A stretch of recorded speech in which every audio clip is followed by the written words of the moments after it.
c'est trop. Hein? On ne peut pas accepter. Hein? On ne peut pas accepter ça. Hein? Et ça, grande humiliation.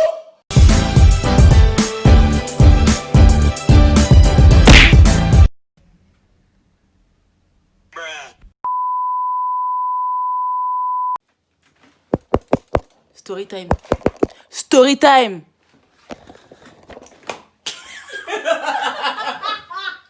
Mais rigole pas. Voilà, un peu de sérieux là quand même. Salut la famille, vous allez bien? Moi ça va, écoutez. Comme d'habitude ça va très bien. Je vais vous raconter une story time. Le jour où mon père ne voulait plus être mon papa. Je te raconte. En fait, c'était en Écosse. Exactement, à Aberdeen. J'ai fait 8 ans là-bas, ouais. En fait, ce qui s'est passé, c'est quoi? C'est qu'en fait, il y avait un mec, on va l'appeler... Comment on va l'appeler? Eric. Il avait un nom pété, mais de chez pété. J'ai envie de donner son vrai prénom, mais vas-y. Tu vois, on va dire Eric. Et ce garçon-là, en fait, il était dans la même fac que moi. Et franchement, c'est pas du tout mon style de mec. Vous savez, les gars... Pardon? Quand j'y pense, j'ai honte, vous pouvez pas comprendre. En fait, vous savez, le genre de gars, en fait, je vous jure que c'est vrai. Il venait du bled. Plutôt comme cette photo-là. Comme cette photo, regardez. Du CONGO, vous connaissez. Et il avait une coiffure, en fait, vous savez, c'était coupé ici. Et ça faisait genre un truc comme ça, vous voyez? Un afro comme ça. Mais moi, c'est pas du tout mon style de mec, tu vois. Donc, j'étais à la fac et tout ça. On était à l'IT Center, c'est-à-dire l'endroit où il y avait l'ordinateur et tout ça, machin. Donc, j'étais là, j'étais sur l'IT Center de ma pause et tout ça.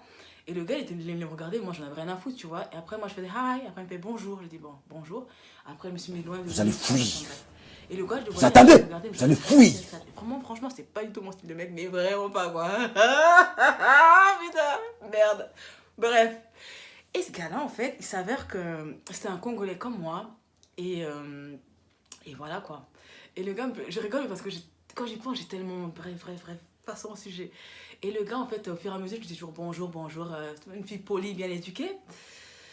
Bref, voilà. Après, il s'avère que mon frère, mon petit frère, mon jumeau, il était dans la même fac que moi, donc du coup, on se voyait, tout ça, machin, tranquille et tout ça. Et le gars en question, là, le Eric, là, il a sympathisé avec mon petit frère. Donc du coup, ils se parlaient, tout ça. Mais moi, tranquille, moi, j'avais mes potes à côté, mes copines, mes potes et tout ça. Et après, à un moment donné, le gars en question, le Eric, là, il passe à la maison, vu que c'est le pote à mon frère, tu vois.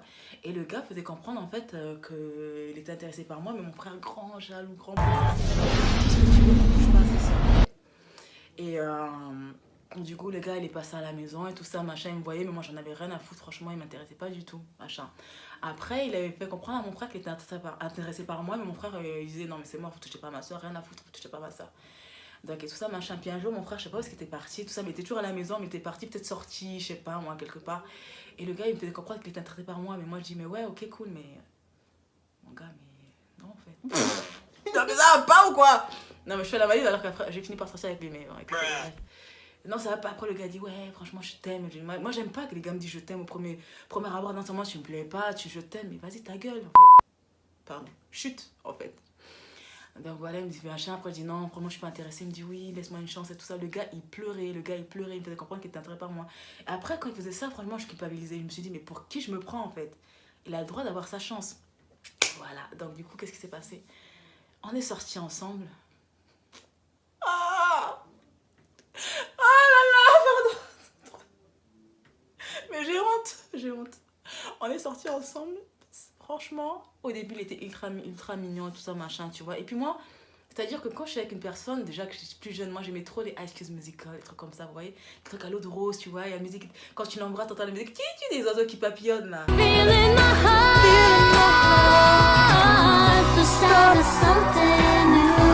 à un moment donné, il vivait dans... Comment on peut appeler? Oui, une maison, enfin pas une maison étudiante, mais une chambre d'étudiant en fait. Donc du coup, on devait se voir et tout ça. Je dis, bah, vas-y, je passerai te voir demain et tout ça, machin. Mais personne ne savait quand on était vraiment ensemble, tu vois. Personne ne savait, les gens soupçonnaient, mais moi je cachais au max en fait. Parce que vas-y, la honte, t'as vu. Bref, donc... la honte. Bref, donc du coup, je suis allée le voir et tout ça. Et je suis partie tôt le matin, machin. Je suis partie tôt le matin, je m'étais habillée vraiment vite fait. Tu vois, je suis allée le voir, le gars, il travaillait après le soir. Donc je suis allée chez lui, j'ai prévenu personne. En fait, je suis partie comme ça. En plus, à ce moment-là, j'étais mineure, je crois. Non, j'étais majeure. Et j'arrive, je vais chez lui et tout ça. Et puis, genre, il devait travailler vers les 18h et finir vers les coups de 23h ou 15h, 23h, un truc comme ça, tu vois. Et puis moi, je me suis dit, vas-y, je suis jeune, tu vois. Vas-y, je vis chez mon père. Je suis chez mon père. Faut que je rentre avant qu'il rentre. Faut que je rentre, quoi. Fait que mon père ne voit pas, il va paniquer, tu vois. Déjà que de base, c'est pas envisageable de sortir jusqu'à cette heure-ci, tu vois. Je me suis dit, bon. On est arrivé, puis ce con, ce petit... Mais putain, mais ce con, en fait, quand je suis partie, quand je suis allée chez lui, on était ensemble, tout ce que... Voilà. Et après, quand c'était l'heure pour aller au travail, lui, il est parti au travail. Moi, je dis, mais oui, il faut que je rentre. Il m'a dit, non, t'inquiète, je vais pas mettre beaucoup de temps et tout ça, machin. Et ce connard, il m'a enfermé chez lui. Il est parti avec les clés. Je pouvais pas partir de chez moi. Il m'avait enfermé. Donc, je suis restée dans la chambre, solo, jusqu'à ce qu'il rentre. Non, mais imaginez le délire. Non, mais imaginez les trucs papa africains. Maman qui était pas là, imaginez le délire. Non, mais franchement, moi, je me suis dit, putain, il est rentré vers les coups de 23h et tout ça. 23h, 23h30, minuit. Dès que je suis rentrée, je me suis dit, mais dès qu'il est rentré, je me suis dit, ouais, mais il faut que j'aille. Non, là, faut que j'aille parce que ils vont me chercher, mes parents vont me chercher. Il m'a dit, non, mais tranquille, non, j'y vais. J'ai marché de chez lui jusqu'à la maison à pied, mais je vous dis, sous le froid, en Écosse, s'il vous plaît, à Aberdeen. J'ai marché, j'arrive, tout était éteint, il n'y avait personne. Je me suis dit, putain, il n'y a personne. Bon, mais c'est pas grave, je repasserai le lendemain. Mais pendant ce temps-là, ce que je savais pas, conne comme j'étais, mais j'étais tellement bête, ce que je savais pas, c'est que mes parents me cherchaient. Ils n'avaient pas de mes nouvelles toute la journée. Ils m'appelaient, je répondais pas, j'avais même plus de batterie. Et c'était la totale. Donc qu'est-ce qu'ils ont fait? Comme bons parents, ça allait aux flics. Ils ont porté plainte, ils n'ont pas porté plainte, mais ils sont partis porter disparu, on la trouve pas, on n'a pas de nouvelles de notre fille, on l'appelle, elle répond pas, machin, mais c'était la totale. Et ma mère, franchement, elle s'est dit que c'est fini, on a dû égorger ma fille, on a dû faire n'importe quoi et tout ça, machin. Donc du coup, ils sont allés voir la police et ils ont dit peut-être qu'elle est avec un tel. Mais qu'est-ce qui s'est passé? C'est que les flics sont débarqués. Là où j'étais, les flics ont débarqué. Mais je vous assure, mais... Non mais je peux pas. Mais quand j'étais, j'entends toc toc toc, police. Donc du coup, moi, mon Eric, d'abord, avant d'ouvrir, je dis, vas-y, je suis là, je suis en panique, j'arrêtais pas de paniquer. Donc comme une con, je suis allée me cacher sous le bureau de sa chambre d'étudiant, mais sauf que moi, la police, on me voit un gros truc noir te plaît sous la lumière, on sait que je suis là. Donc la police, ils poussent la table, ils poussent la chaise et ils disent, you know, I can see you. J'ai dit, ok, excuse me, sorry. Non, mais j'avais honte. Moi, je suis sortie, il m'a dit, vous savez, vos parents vous cherchent. J'ai dit, ah bon, non, je savais pas. Oui, est-ce que vous vous sentez bien ici? Moi, je disais oui, je dis oui. Vous avez quel âge? J'ai dit 18. J'ai dit, ah ok. C'est bon, vous êtes majeur, vacciné. Bon, écoutez, vous êtes assez majeur, vos parents vous cherchent. Mais dès que j'aurai des nouvelles de vos parents, je leur dirai clairement que vous êtes tranquille, vous êtes bien avec Eric, quoi. Moi, je me suis dit, bon, mais putain, ok. Et le truc, c'est que papa africain, un policier dit ça, un papa africain, c'est mort. Mon père, il ne voulait plus entendre parler de moi, c'était mort. Franchement, pendant ce temps-là, je suis rentrée le lendemain à la maison. Mon père me voit, bam, il m'a coursé dehors, il voulait me chicoter. Moi, je dis, ah, et je courais, je me suis dit, bon, j'ai pas le choix. Je suis mère, c'est mort, je peux pas rentrer chez moi. Ma mère n'était pas là. Et mon père, ben, il était là, tu vois, il était sur place. Donc, du coup, ma mère, quand je l'ai appelé pour dire, maman, j'étais là, je lui ai expliqué le truc. Elle me dit, mais t'imagines pas, je pensais que t'étais perdu, je pensais que t'était arrivé quelque chose de ouf. Je pensais que t'es arrivé tout et n'importe quoi, j'avais peur, machin, non, mais avec papa, faut pas batailler avec papa, c'est mort. Papa, il veut plus entendre parler de toi. Moi, je dis, putain, comment je vais faire? Donc, quand ce putain de bâtard, là, je peux dire bâtard, quand il a su que mes parents voulaient plus de moi, il a profité de moi, ce salaud. Il me faisait, mais quand je vous dis la misère qu'il m'a fait, il me balançait des pièces, il sortait tout le temps en boîte de nuit, et quand il sortait, ce coin, il me laissait. C'est comme si j'étais séquestrée, en fait, mais je vais pas utiliser ce mot-là, vas-y, je vais pas faire la meuf. Mais j'étais toujours enfermée dans sa chambre. Il prenait les clés, j'étais toute seule, bloquée à la maison, je ne pouvais pas sortir.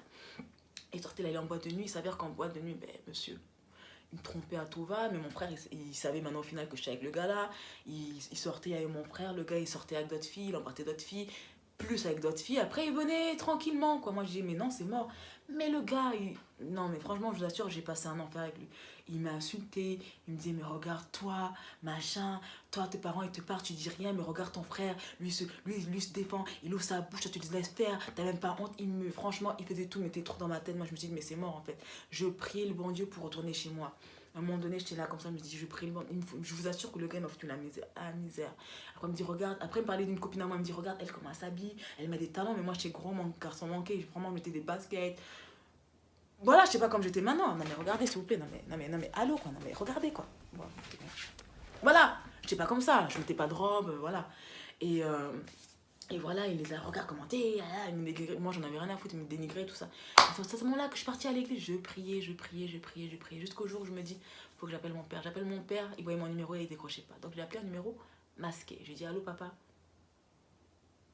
Gros vide. Allô papa. Je fais, yeah. Il me fait genre, ouais. Je dis, papa, c'est moi, il me fait, yeah, non. Genre, I know. J'ai dit, yeah, dad, I'm sorry. Il said, yeah, so. J'ai dit, I gotta talk to you. Et j'ai dit, il a dit, ok, I'm listening. J'ai dit, it's not what you think. Il said, ok, whatever, call me back. And then, après ça, il a raccroché. Je me suis dit, putain, c'est pas gagné. J'ai appelé papa, pardonne-moi, franchement, c'est pas ce qui s'est passé. J'ai vraiment envie de prendre le temps de t'expliquer. Il me dit, non, mais t'as fugué, c'est mort. En fait, j'ai pas entendu parler de toi. Je lui dis, Seigneur Jésus, j'ai appelé ma mère au bled. J'ai dit, maman, s'il te plaît, parle à ton mari, parle à ton homme, s'il te plaît. Moi, il faut que je rentre à la maison, c'est la galère ici, machin. Et il s'avère, en fait, ce que vous savez pas, c'est que pendant ce temps-là, moi quand j'étais ce connard-là, bien sûr, on était en couple, et puis j'avais 18 ans, et puis vous savez. Et moi, vas-y, c'est notre story time. La suite, dans la prochaine story time, parce que là, c'est trop.